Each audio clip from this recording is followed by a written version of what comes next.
bell ring? I guess we're going to have to treat you like we do your wife. She can't hear the bell. Well, she literally cannot hear it a lot of the time.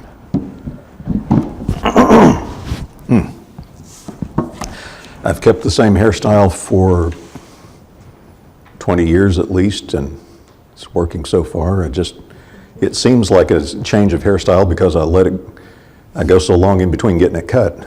Yeah. This is the way I actually want to wear it. It's just getting around to actually getting it cut is another matter.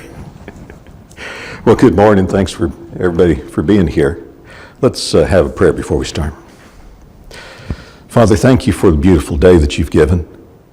Thank you for the freedom we enjoy to come together in your name, to study your word, and to worship you. Father, we pray your blessing on the study this morning and pray that we will learn more about you, that we will seek you with honest hearts. In Jesus' name, amen. Well, the thing we are looking into today next about the relationship of the Son to the Father, of Jesus to the Father, is the sonship of Christ. And I've dodged around this, looking at everything else about the relationship between Jesus and the Father, because there's a bit of controversy connected to Son of God and what exactly that means. And I was not aware of this for a long, long time. But there is kind of an undercurrent of disagreement in the religious world at large about exactly what that means. And here's basically what the two views are. You could call one eternal sonship and the other incarnational sonship. Incarnation always makes me think of carnation milk, and that's not anything to do with it. Having to do with the incarnation, with Christ becoming flesh, born upon this earth in Bethlehem. And one view says that he has always been the Son of God, in some sense, from eternity. The other says that although this person we call Jesus Christ has always existed as part of the Godhead, that he was not properly called the Son of God until he was born in Bethlehem. That he became the Son in that relationship to the Father when he was born. And people have a slight difference of views in that. Kevin and I were talking about this last week, and I had never heard of the other view, and he had never heard of mine. So, at least we had grown up anyway, not being aware that anybody looked at that differently. And so that's... No, I thought I should go back and study my lesson over again, Silly me. Yeah, I should have written Kevin up in my blog and called him a heretic, and and we could disfellowship each other and try to split the church over it, but instead I thought I'd better go study this and try to come to a better understanding of it. And some of the people that, as far as who believes which, the eternal sonship view has been the majority view generally from, you could say it was really kind of set in stone with the Nicene Creed in the 300s. So that was the teaching of the Catholic Church. That's always been the teaching of the Catholic Church. It's the teaching of like the Westminster Confession. So it's the pretty mainstream view among Christian churches in the broad sense. The incarnational sonship view has been held by a lot of different people. It's always kind of been a minority. Adam Clarke of Clarke's Commentaries, still fairly well-known set of commentaries. Albert Barnes Notes on the Old Testament and the New Testament, fairly well-known commentator. I encountered that actually with Brother Wayne Jackson he's in Stockton, California now. And also I found that John MacArthur, who is actually not sure what his denomination is. He's a very conservative, Reformed church, maybe Presbyterian. I'm not sure if he's Presbyterian or some sort of real conservative Northern Baptist or something. But he's a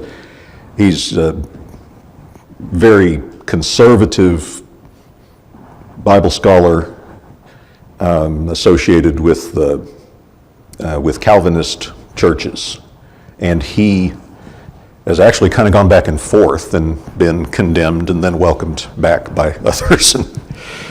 But there's been some pretty heavyweight people on both sides. Well, what the traditional view teaches, and when I say the traditional view, that doesn't mean it's right, does it? Doesn't mean it's right, but what the eternal sonship view teaches, as it's trying to use people's own words to express what they mean. The Nicene Creed, this Council of Nicaea, and I think this is the 371 revision of the Creed, says,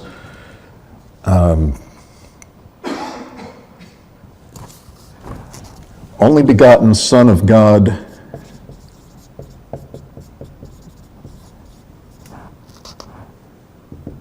only begotten Son of God before all the ages. So saying that the begotten relationship of Christ, of Jesus to the Father, the Son of God and the Father, that the begotten relationship existed before all the ages. Yeah, go ahead. Try not to trip. If he's begotten eternally, does that not imply he's created being? That's the argument. Well, the other side says yes. Now, the Nicene Creed goes on to say, to be completely fair, the Nicene Creed goes on to say, begotten of the Father before all the ages, light of light, very God of very God, begotten, not made. So it very specifically says, begotten, not made. So the idea of Christ being somehow created by God at some point in time, that was the Arian heresy. That was what they were trying to fight against. So that's not what they are getting at. The Westminster Confession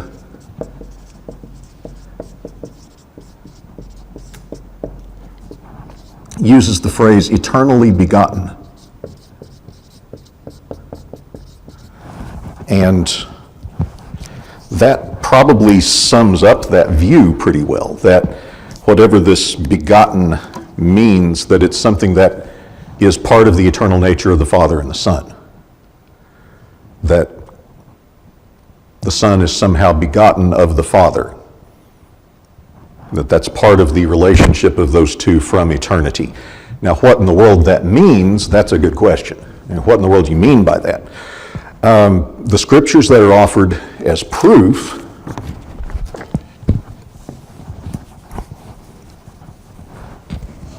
and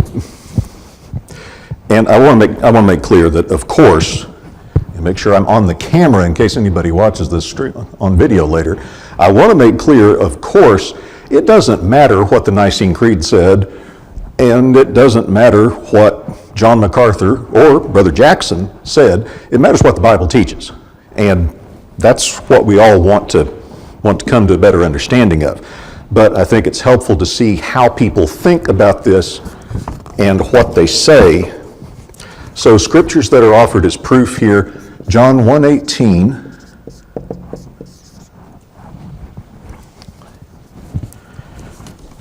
which says, could somebody please read that for me? I can probably quote it, but I don't trust myself to get it. No one has seen God at any time. The only begotten God who is in the bosom of the Father, he has explained. That's the next sentence, it says, God has begotten Son. And there may be some question about the text there of the word son or not, but it's obviously talking about the Son. And that whole passage is obviously talking about the Son. The only begotten in the bosom, which is in the bosom of the Father. Now, the reasoning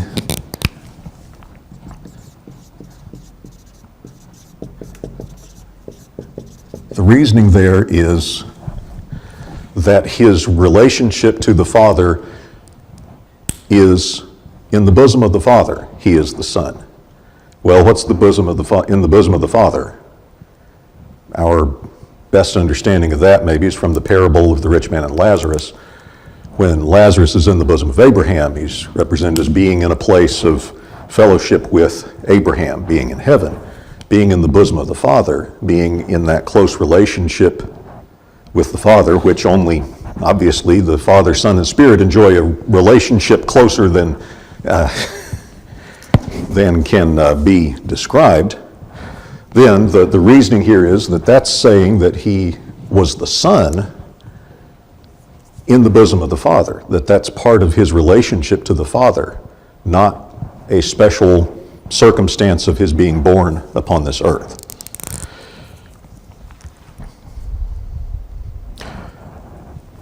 An argument against that is to say that when that Jesus returned to the bosom of the Father at his ascension, that when John was writing his gospel, the ascension was already in the past. He was already returned to the bosom of the Father. And so his being the Son had already taken place, being born as the Son. So, they could take that verse either way. That's going to be true about practically every argument you see, about practically every one of these arguments. Another is John 3:16. God so loved the world that he gave. Now, a person who believes this view says he gave his only begotten Son. And they would say, so that means he was the only begotten Son and then he gave him. So before he came to the earth, he was the only begotten Son. Is there, pardon my ignorance, Go ahead. is there any reference dealing with begotten that can in no way be associated with the incarnated Christ? I don't think so. I'll get to that in a second. And maybe that'll answer that for you. John 3:16, so the person who believes this point of view says that he was the only begotten Son and God gave him. The person who believes the other way says, well, that's saying that he gave him as his only begotten Son at the time that he gave him, which would be the incarnation. When did he give him? When he became flesh and then he was given to us. Unto us a son is born, unto us a child is given. It's not just an ironclad either way. Another passage is Hebrews, 1st chapter.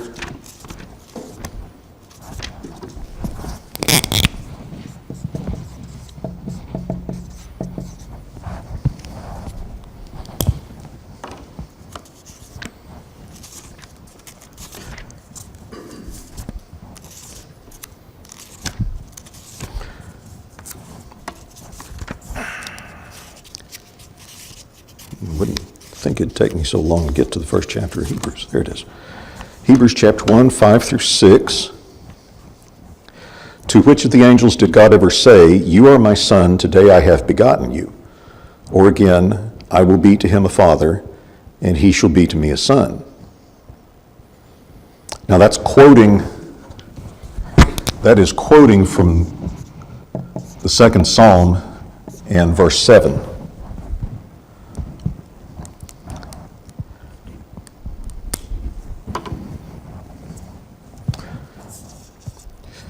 And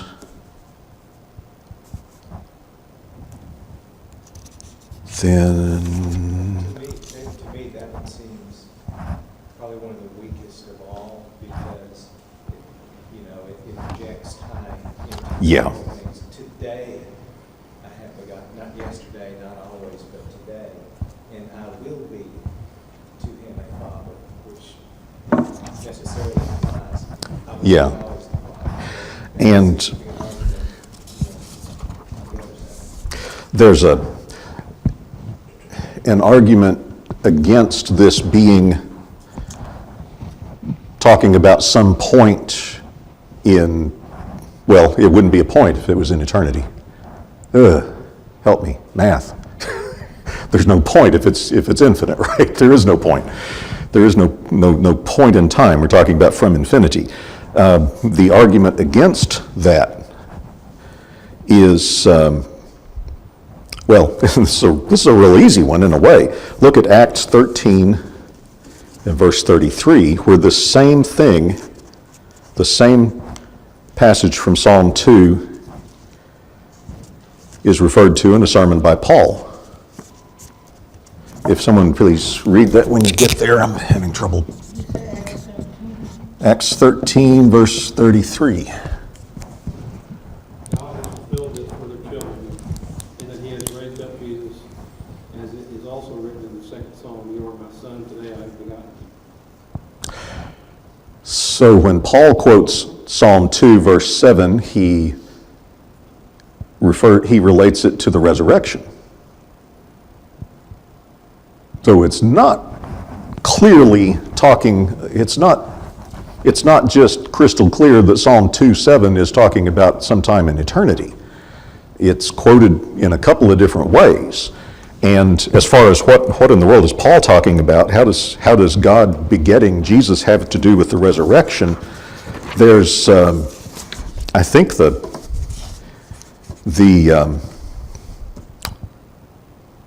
to as the firstborn. I was looking for my note on that. Colossians 1:18 and also Revelation 1:5, where Jesus is referred to as the firstborn of the dead. It's a stirring phrase. If you'll excuse the levity of always when I read firstborn of the dead, I'm thinking of some kind of horror movie, Sounds like it ought to be a horror movie, but it's a wonderful thing, really. What it's saying is that Jesus as the first one, was he the first one to ever be raised from the dead? No. First one to be raised to never die again in the immortal body that we'll all have someday. Yeah, firstborn of that generation of God's new people. So I don't think Psalm 2 verse 7 really helps settle this either way. I think it falls apart. And also, as you said, Kevin, Jehovah's Witnesses use Psalm 2 verse 7 as a proof text to say, see, this shows that Jesus was created at a point in time. And that obviously can't be true, as John chapter 1 says that he was eternal. Very clearly shows that the Word was eternal. The Jehovah's Witnesses have to do their own translation and do their own special little, tweak is a nice word for it, corruption, deliberate, twisting, so that can't be right.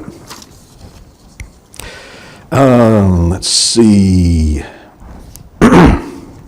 Some other arguments against this point of view, against the idea of the eternal sonship, is, to say that it implies, since it says that Christ is begotten at some point in eternity, there's that word point again, that it implies that he came into existence, that the Father caused him to come into existence. Now, that is obviously not what the proponents of that point of view mean. They don't mean to teach that, but some argue that this idea of eternally begotten implies that. Another point that Brother Jackson spent some time on is that really the phrase eternally begotten is kind of contradictory. If you look at it a certain way, it's saying that you began eternally, you have an eternal beginning. It kind of doesn't make sense. Kind of contradictory idea. Go back to something that we looked at the very first day I started teaching on this topic. There is no good way, there is no foolproof way, anyway, because God is dealing with fools, right, with us. So there is no foolproof way to talk about God that someone won't find a way to misunderstand it. What I mean to say by that, that's not said well. What I'm trying to say is comparing God to something else. Well, there isn't anything else like God. So anything that you say God is like, it may be true in a certain sense, but it's not a perfect comparison. And even the words Father and Son, which the Bible uses to describe those two persons in the Trinity, we don't want to try to carry that too far. Does that mean that Jesus looked like the Father? The way that a human father and son do? Does that mean that the Father had to bring him up and raise him? That we can't carry these words too far in. It's the same problem we run into in interpreting parables, is we can carry them too far, too literally, beyond what they were intended to convey. Okay, that's... Yes, sir.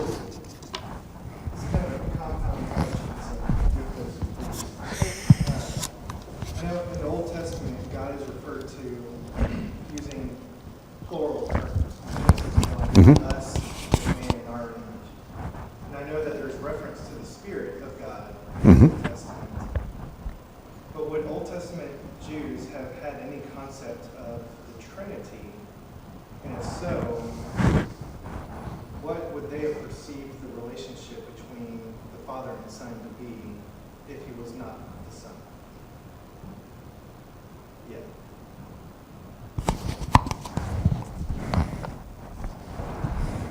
On the first part of the question, did they have a concept of the Trinity? The majority answer to that would be no, they don't appear to have. They don't appear to have, because it would conflict with a really literal understanding of Deuteronomy 6, the Lord your God is one, in the first commandment. The Old Testament does speak of the Spirit of God. How they understood that, I'm not studied in that area well enough to say. As for what their concept of Son of God was, they obviously took it to be equating yourself to God when Jesus said it, because they considered it blasphemy. What's that? Well, in the first century. In the first century. What about 1,000 years? 1,000 years earlier, I couldn't tell you. I don't know if anybody claimed to be the Son of God. We don't have any record in the Bible of it, and I don't know of anything in history where anyone claimed to be God. Most of the time, if a Messiah came along, a false Messiah, he would claim to be the Messiah, but he wouldn't say that he was the Son of God. That was that was a whole other level of claim, and that was obviously shocking when Jesus said that. This may be leading into your next section of the class, but at least for me, I think the question you ask is one of the biggest arguments that the father-son relationship is speaking of the incarnation rather than something eternal, because as you indicated, the Old Testament does reference multiple parts of the deity, but at least as far as I've been able to tell, never ever in a father-son relationship. That relationship is only designated in the New Testament. So you have references to a plurality in the Old Testament, but never father-son. In the New Testament, you have references to those entities in the Old Testament, but never father-son. It's only references post-incarnation to father-son, which to me, now it doesn't prove the case, but to me that's a pretty large data point to say that's, what it's speaking about. For example, John chapter 1, in the beginning was the Word, and the Word was with God, and the Word was God. That's referencing Jesus, but it doesn't call him the Son. It says, okay, now let me tell you about who this guy became. Verse 14, the Word became flesh, was incarnated. Well, yeah, it's referencing, he will be called in the future. Right. The Son. That was a reference to. Yeah. It's pointing to the relationship in the New Testament, rather than not pointing to the relationship in the Old Testament. And another, thank you, Kevin. Sorry. I'm sorry, I didn't hear you, Vicki. That verse, Psalm 2:7, is applied to, certainly by Paul in Acts 13, is applied to after the incarnation, and it says he will be called my son, not he is called my son. yeah. He is my son. He will be called. Future tense. And even in Isaiah 6, as a child is born. I have to start singing the chorus from the Messiah to remember the words. For unto us a child is born, unto us a son is given, unto us a son is given. That is Old Testament, but we take that as being prophetic of his birth in Bethlehem.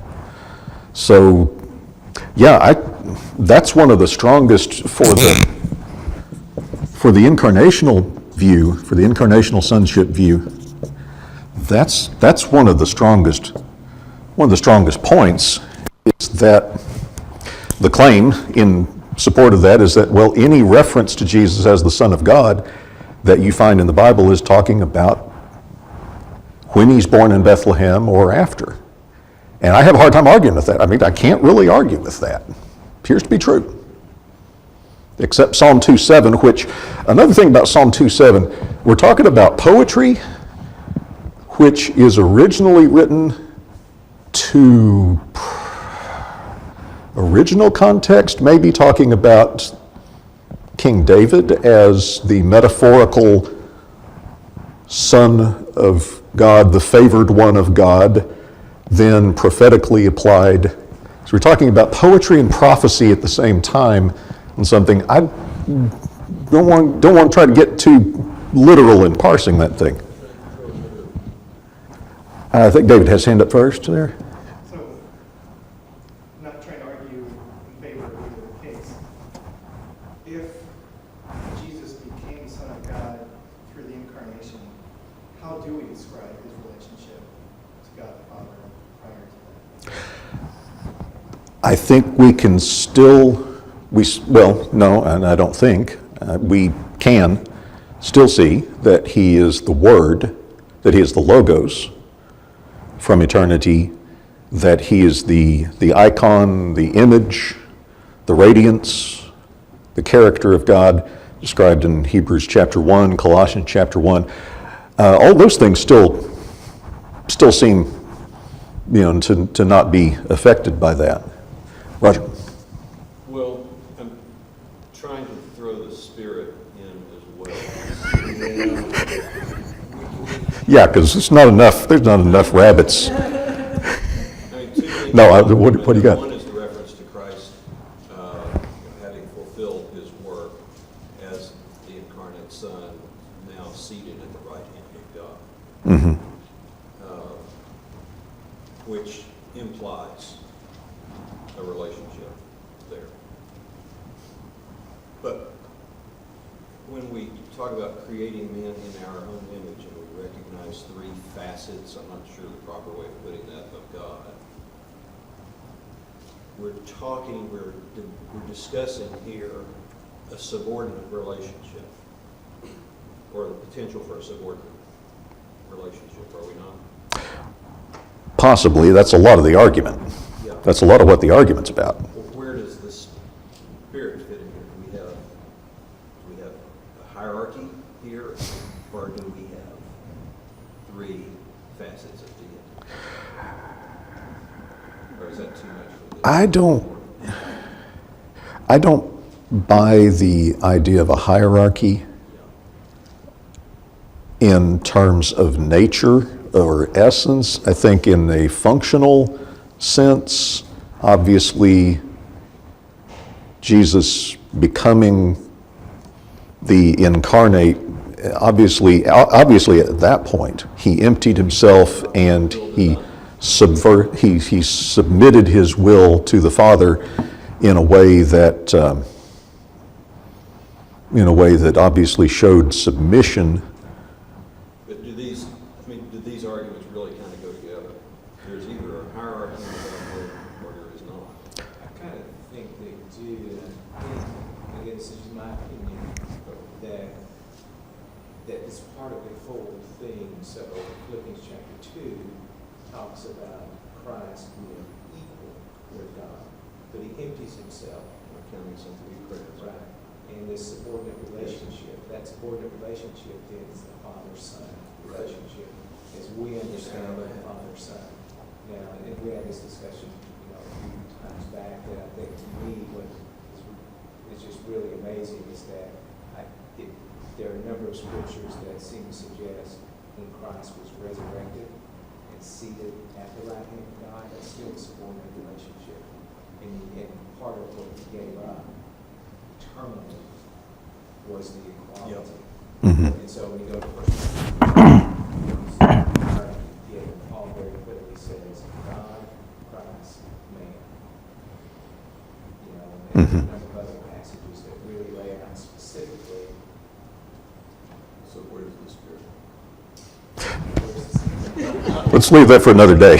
Let's leave that for another day. But I think those two are connected.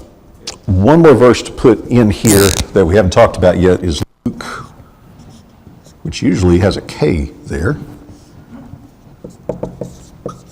Luke 1:35. Librarians are supposed to have really, really good handwriting. That used to be, but anyway. Luke 1:35, the Holy One, or the child, there's different translations of that, the Holy One that shall be born to you, this is Gabriel talking to Mary, that shall be born to you shall be called the Son of God. Future tense, no question about the language there that's future tense. So a person who takes this point of view says, see, it's saying future tense. He's not the Son of God until some point in the future when he's born and he's called the Son of God as the incarnate Christ. A person who takes this view looks at that and says, that's saying that they will call him the Son of God in the future. They don't know who he is yet. Because the people who will call him the Son of God don't know him yet. So there again, you can't... He will be the Son of God versus he will be called by people the Son of God. Shall be called the Son of God. Yeah, so what this comes down to... I really want to throw a little bit of No? Go ahead. He is begotten here in these passages by the Spirit. The Spirit will come upon you. God the Spirit is the cause of conception. In the miraculous sense of the physical aspect of the conception, yeah. What's that? Yeah, I mean, in the physical sense, in the sense of the physical conception, the miraculous virgin birth, then yeah, the Spirit causes that So it's begotten of the Father, begotten of the to Spirit. happen. But See, that speaks to his. separate that out. Separate that out. Okay. The things that I think are at the crux of this, well, and kind of first to say both sides, people on both sides of that will agree that Jesus is not a created being, that he is eternal. They're not saying that. Both sides believe that Jesus being the Son of God does not make him less God than the Father. I think what the crux of this comes down to is, what does it mean? What do these three things mean? Begotten, and they could also throw in firstborn and Son of God. What does it mean Jesus is begotten of the Father? And we're going to run out of time before we get very far into that. But just to get started on it, on the question of being begotten, the word that is used for, the begats. The begats, Matthew chapter 1, Luke chapter 1, the begats. Greek word there is geneo. There's an accent or something there that I'm missing. Geneo, that is just plain old begat. Abraham begat Isaac. I begat Amelia and Will. Just plain old begat. The only times that is used in reference to Jesus is talking about Mary. Mary gave birth to Jesus. She begat Jesus in the sense that she physically gave birth to Jesus. The only time that we get the begotten in connection with the Father and the Son is this great old word monogenes. Now obviously those two words probably have some relationship to each other. Monogenes, mono is one, and you get different opinions on that. Some have argued that this is related to begotten, only begotten. Some argued that this has to do, and the words are related. The word genus, in the sense of like in the sense of, in zoology, you have a genus. In the Latin, genus is like a species or a family. A genus is a kind, a set. So a monogenes would be like in mathematics, you have a set with only one thing in it. A genus of one. And the old Liddell Scott Greek dictionary, first definition it gives of monogenes is only one of its kind. Fun fact, the Liddell, Dr. Liddell of the Liddell Scott Greek Dictionary was the father of Alice Liddell. And that doesn't ring a bell. Alice in Wonderland, the little girl that Alice in Wonderland was written for. Yeah, that was her dad. Weird? Okay. And is that first bell or second? First, okay. Now this can mean an only child, because genus can also mean, it can mean a kind, it can also mean a family or a race.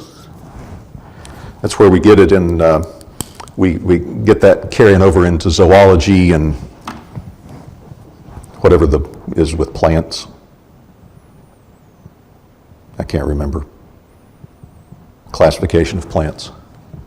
Anyway, a kind or a family or a race of things like a species. Only one of the family could describe an only child. So this can describe an only child. Now, it's more important thing is, so how's it used in Scripture? Also, monogenes, the only one like it, was used in Greek sometimes kind of figuratively in the sense of the one that's special, just the one that's special, the one that you love more than anything else. In the New Testament, there are 3 times that word is used that it's kind of obviously referring to an only child. The daughter of Jairus is his monogenes daughter, his only child daughter. Interesting thing is that, kind of an interesting one, and I think this really, really helps as a solid point to hook onto. Hebrews 11:17, where Isaac is referred to as Abraham's monogenes son. It's exactly the same way that Jesus is described as the only begotten son of the Father. So, only child? Isaac's not the only child of Abraham.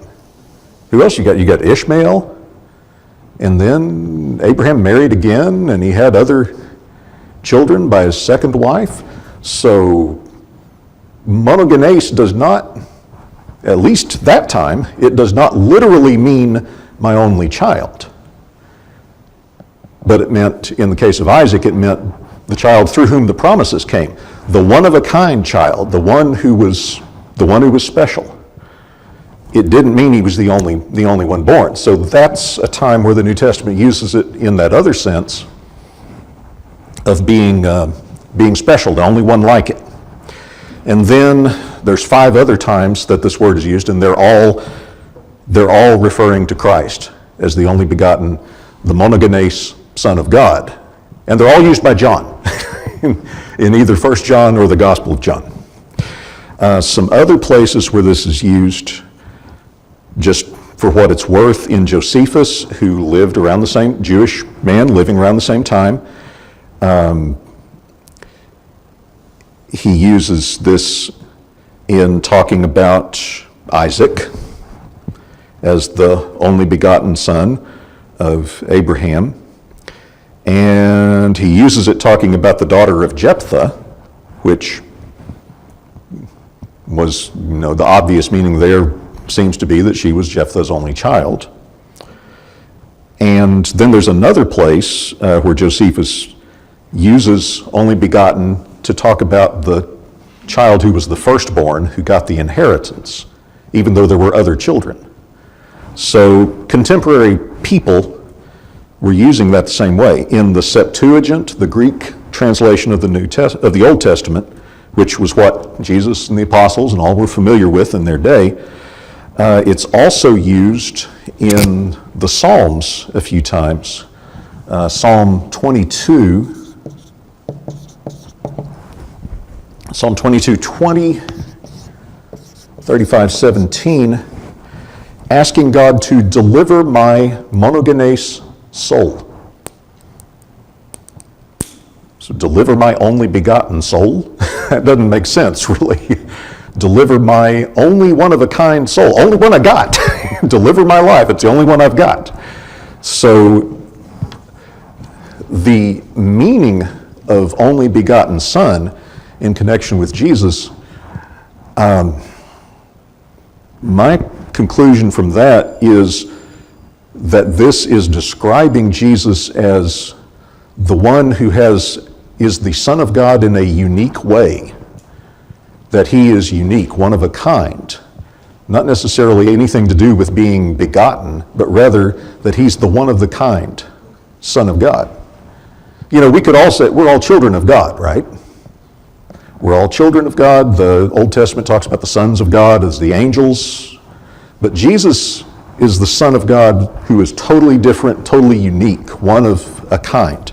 And I think that's where the begotten aspect,